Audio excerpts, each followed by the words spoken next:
고난 시작은 같지만 끝은 다른 5번째 시간으로 고난의 목적, 작은 제목으로 말씀을 나누도록 하겠습니다. 고난 누구나 만나는 것이고 경험해야 되며 고난을 우리가 맞닥뜨려야 됩니다. 고난 가운데, 어려운 일 가운데 한 사람 한 사람의 고난과 어려움들은, 그 상황들은 다릅니다. 환경이 다르듯이 우리 한 사람 한 사람은 똑같은 고난을 받을 수 없고 똑같은 어려움을 만날 수 없습니다. 그런데 이 다른 과정 가운데, 다른 환경, 다른 여건 가운데 우리는 그 고난을 어떻게 대처하며 우리는 그 고난에 대해서 어떻게 생각하고 있습니까? 특별히 오늘은 고난의 목적, 왜 이 어려움이, 힘듦이 나에게 다가온 거야? 나는 왜 이렇게 힘든 거지? 어려운 거지? 에 대해서 욥기를 중심으로 소개하려고 합니다.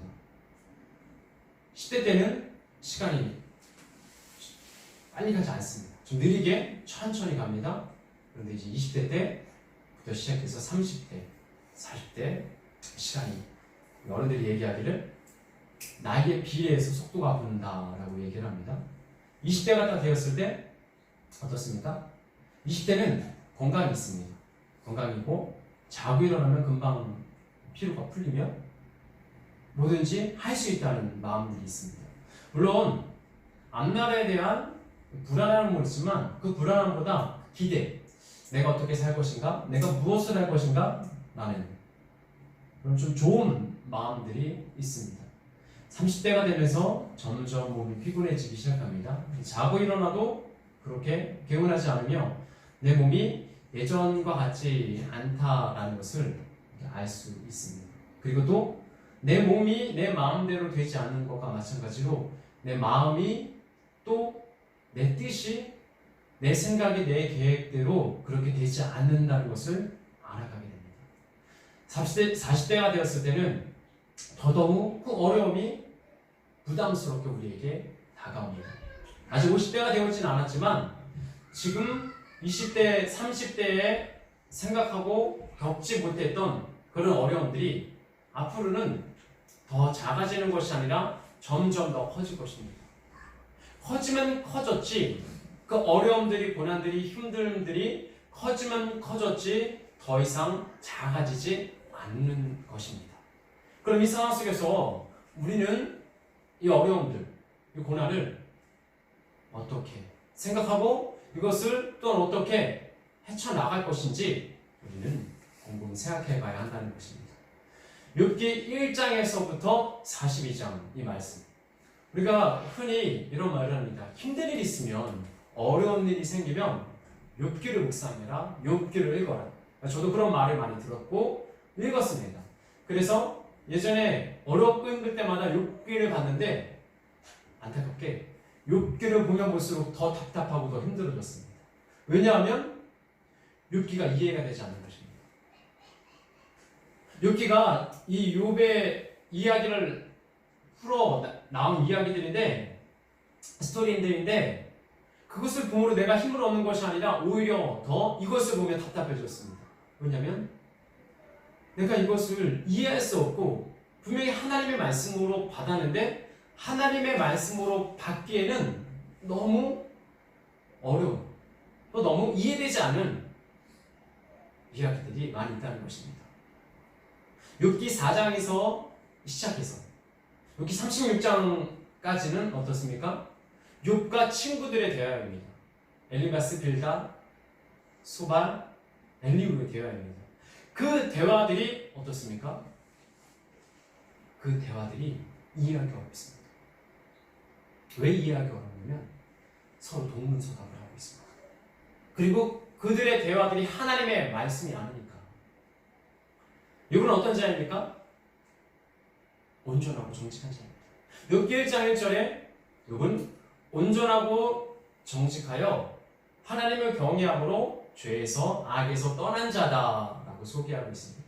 우리가 흔히 생각하기를, 쉽게 생각하기를, 온전하고 정직하고 하나님을 경외하면, 악에서 떠나면 어려움이 없어야지, 힘듦이 없어야지, 좀 평탄하게 가야지, 쉽게 가야지라고 생각하는데 욥기 1장 1절에서는 분명히 이야기하고 있습니다. 온전하고 정직하고 악에서 떠난 자, 하나님을 경외하는 자. 이 욥기 1장 1절에서부터 시작해서 그럼 온전해도 정직해도 하나님을 경외하고 악에서 떠나도 고난, 어려움, 힘듦을 겪어야 되는 거야? 라는 생각에 우리의 마음이 무너질 수 있습니다. 그런데 사실은 온전하고 정직해도 하나님 안에 바로 서 있어도 내가 하나님의 마음을 아는다 할지라도 하나님을 온전히 경외한다 할지라도 고난이, 어려움을, 힘듦을 겪을 수 있다는 것입니다. 그런 욥이 하나님께 나아가는데 사단이 시기합니다. 1장 9절에서 사단이 욥을 시기하며 욥에 대해서 하나님께 이야기합니다. 까닭없이 하나님을 경외하게 했습니다. 까닭없이 하나님을 경배하겠습니다. 이유가 있을 거다. 그 이유가 무엇이냐? 부와 명예, 재물, 건강, 그런 것들을 하나님께서 주셨기 때문에, 그에게 주셨기 때문에 욥은 그 받은 것을 가지고 하나님을 경외하는 거다. 그 까닭이다. 그 이유다라고 이야기하고 있습니다. 하나님은 아니다. 그렇지 않다. 내가 욥에게 주어서 재물을 주어서 명예를 주어서 자식들과 자녀들을 주어서가 아니라 그는 나를 사랑하기 때문에 경외하고 순종하는 거다.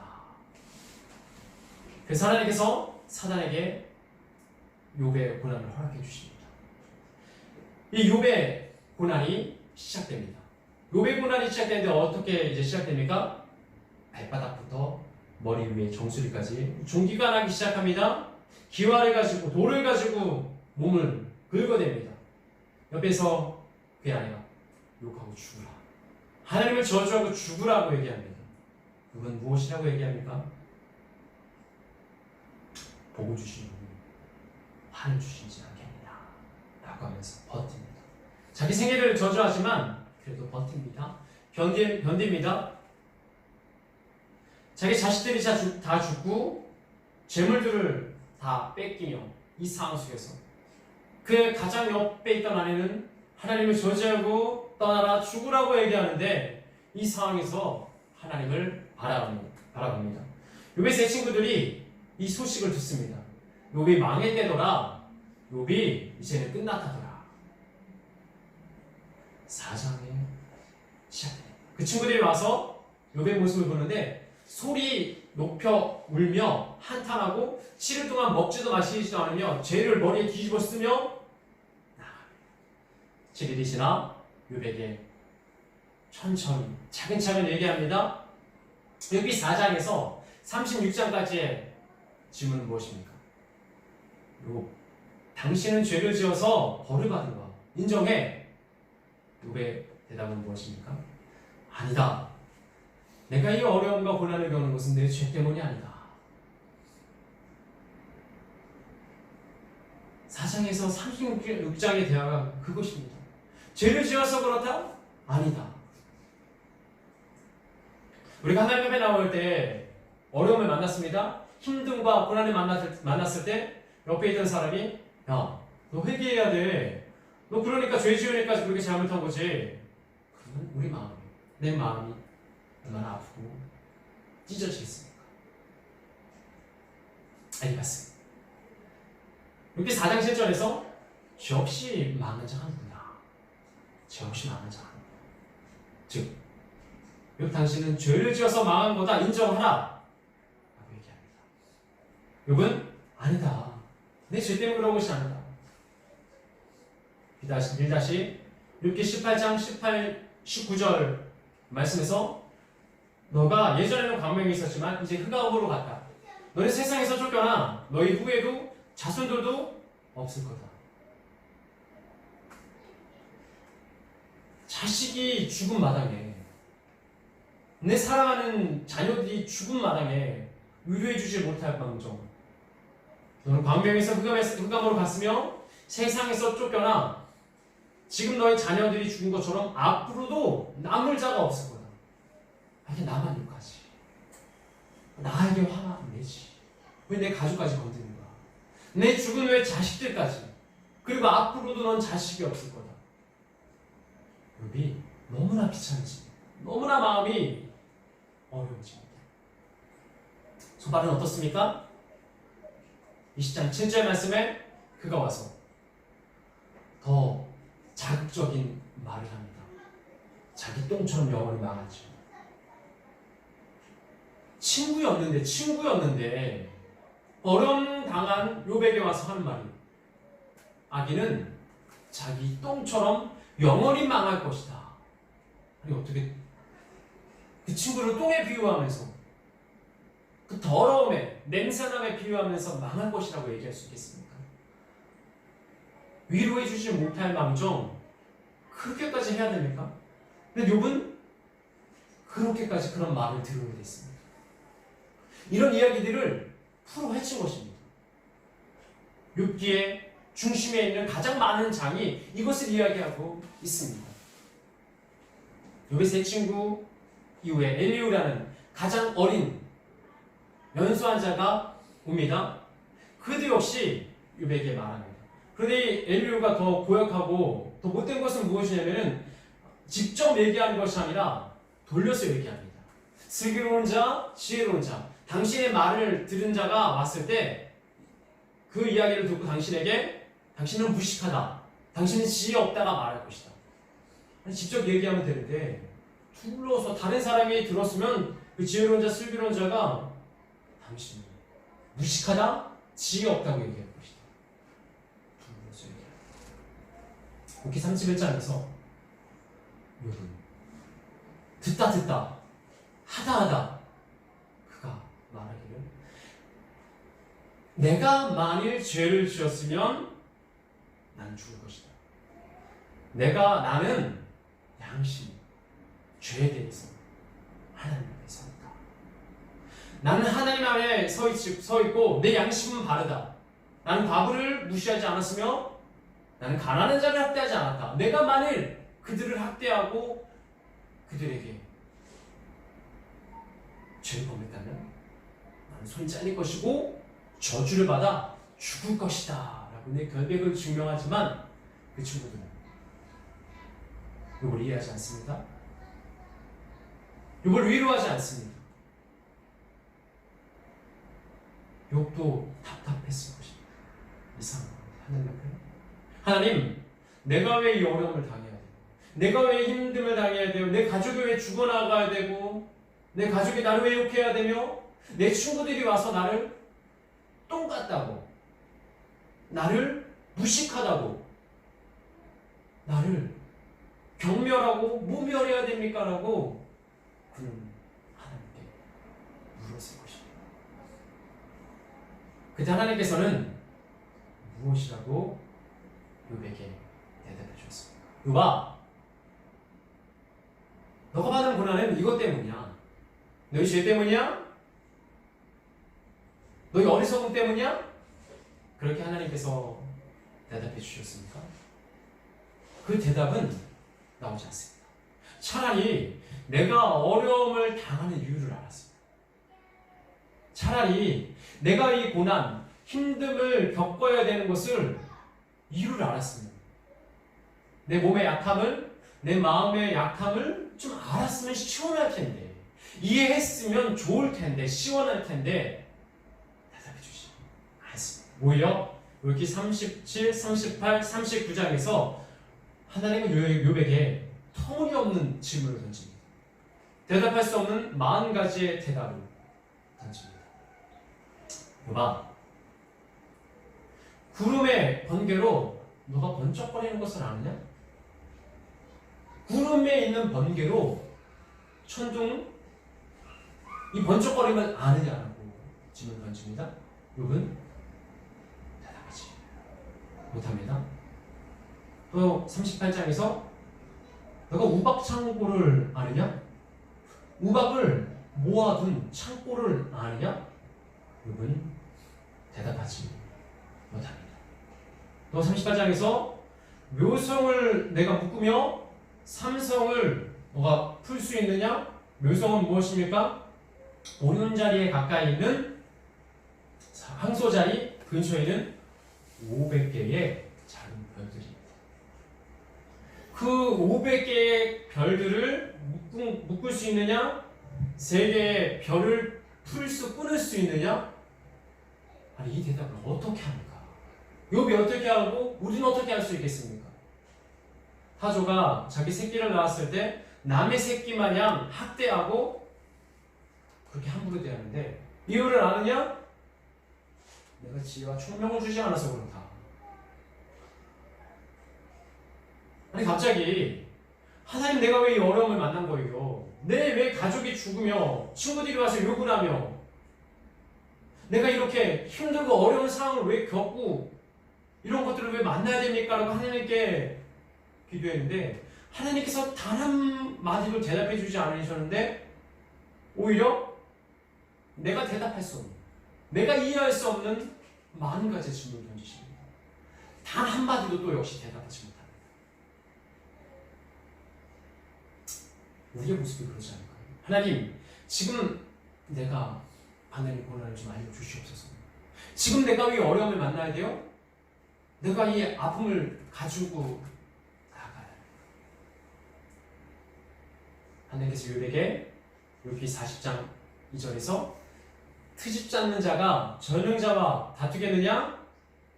하나님을 탓하는 자여 대답할지어다. 대답해봐라. 하나라도 대답해봐라. 여기 무엇이라고 얘기합니까? 주여, 전에도 얘기했듯이 저는 단 한 개도 하나님께 대답하지 않겠나이다. 대답하지 못하겠나이다. 대답할 수 없는 질문입니다. 부모가 딴나라기 자식에게 모든 것을 이야기해 줍니까? 어른이 어린아이들에게 세상 이치와 이 돌아가는 상황들을 다 설명해 줍니까? 우리 집안의 대소사를 다 설명해 줍니까? 안 합니다. 왜? 이해하지 못하니까. 알 수 없으니까. 아무리 100마디 1000마디로 쉽게 풀어서 얘기해 준다 할지라도 알 수 없으니까. 그 자녀가 나중에 성인이 되어서 부모님의 마음을 이해하고 부모님의 생각을 알 수 있습니다. 우리는 하나님 앞에 어린 아이들입니다. 하나님, 좀 알게 해주세요. 왜 저만 이렇게 어려움을 겪어야 되고 저만 이렇게 고난을 거쳐야 됩니까? 하나님, 우리에게 꼭 그 이유를 대답해 주시지 않으셔도 됩니다. 그럴 이유가 없습니다. 그런데 우리는 대답해 달라고 하나님을 조릅니다. 하나님께 맡기지 못합니다. 내가 내 이성과 내 짧은 내 생각으로 이해를 하기 원하지만 우리는 하나님의 것을 이해할 수 없습니다. 결국 오늘 본문의 말씀에서 욥이 하나님께 고백하기를, 욥이 42장 5, 6절에서 고백하기를 내가 죽게 되어 귀로 듣기만 하였사오니 이제 눈으로 주를 배웠나이다. 이것이 무엇입니까? 하나님의 뜻을 내가 몰랐습니다. 하나님의 마음을 제가 모르고 제 마음만, 제 답답함만, 제 억울함만 보고 있습니다. 하나님, 내가 모든 것을 몰라도 괜찮습니다. 내가 이 어려움이 내게 닥쳐는지 몰라도 괜찮습니다. 하나님을 신뢰합니다 하고 티끌을 날리며 제 가운데 회개하며 나아갑니다. 그리고 욥은 그 친구들을 위해서 기도합니다. 고난의 목적은 무엇입니까? 저는 그것이라고 생각합니다. 고난이 아니면, 그것이 아니면, 그 힘든 일이 아니면 하나님께 나아갈 수 없기에. 여러분, 평탄하면, 슬슬 일이 풀리면, 내 맘대로 이 세상을 살아가면 하나님을 더 의지하고 하나님을 바라볼 것 같습니까? 우리 인간은 그런 존재가 아닙니다. 그러면 그럴수록 교만해지며 하나님을 떠나게 됩니다. 왜 나만 이렇게 아픔이 있는가? 왜 몸이 내가 이렇게 약한가? 왜 나는 이런 부모님, 이런 환경, 이런 상황? 하나님 왜 그래요? 그렇게 물었을 때 하나님께서 단 한마디라도 우리에게 알려주십니까? 하나님은 그 이유를 우리에게 알려주지 않은다 할지라도 우리가 할 말이 없습니다. 하나님의 때가 되었을 때 그것을 알 수 있지만 그것을 영원히 이 세상에서 모른다 할지라도 우리는 하나님께 할 말이 없습니다. 왜? 그것이 아니면 우리가 하나님께 나아갈 수 없기에. 하나님께 나아가는 자는 어떤 자입니까? 아무리 비난과 경멸과 모멸을 당해도 주여, 제가 예전에는 주를 말씀을 귀로 듣기만 하라 했었는데 이제는 눈으로도 주를 배웁나이다. 이것이 무엇입니까? 이제는 하나님과 하나님의 영과 동행하며 나아간다는 것입니다. 그럼 어떤 고난, 어떤 어려움, 어떤 힘듦이 다가와도 그 환경에 내가 무너지고 좌절하며 엎드러지는 것이 아니라 하나님을 신뢰하며 하나님을 바라보며 하나님을 의지하며 그것을 견딜 수 있습니다. 우리의 믿음은 무엇입니까? 우리의 믿음은 하나님을 끝까지 신뢰하고 그 상황들을 견뎌내는 것입니다. 예수님이 십자가의 고난을 견뎌내셨듯이 우리에서 한 사람 한 사람이 어려움을 만났을 때 그 목적이, 그 이유를 확실히 모른다 하시라도 하나님을 사랑하기에, 하나님을 신뢰하기에 그 이유를 하나님께 맡기며 주님께 나아갈 수 있는 우리 한 사람 한 사람 되기를